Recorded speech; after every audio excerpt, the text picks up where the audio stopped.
మన హీరో జగన్ రెడ్డి గారు నాకు ఒక పేరు పెట్టాడు, రియల్ ఎస్టేట్ మెగాస్టార్ అని చెప్పి నన్ను అన్నది ఈయనే. ఎందుకంటే రియల్ ఎస్టేట్ అనేది చాలా ఇష్టమైన వ్యాపారం నాకు. దానికి మూల కారణం ఎవరంటే శోభన్ బాబు గారు. ఆయనే చెప్పాడు ఒక రోజున, రాబోయే రోజులు ఈ భూమి అనేది పెరగదో, ఎప్పుడు కూడా భూమి ఏదుందో అదే ఉంటుంది, కానీ జనాభా విపరీతంగా పెరుగుతా ప్రపంచం యావత్తు కూడా.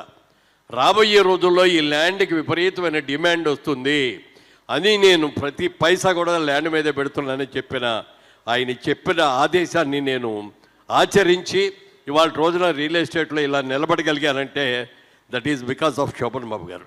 ఆయన్ని నేను జన్మలో మర్చిపోలేను. ఆయన ఇచ్చిన సలహాని నేను 100కి 100 పాళ్ళు నీతిగా నిజాయితీగా మరి ఎక్కడ కూడా తప్పనేది లేకుండా చేశాను కాబట్టి వాళ్ళు నిలబడగలిగాను.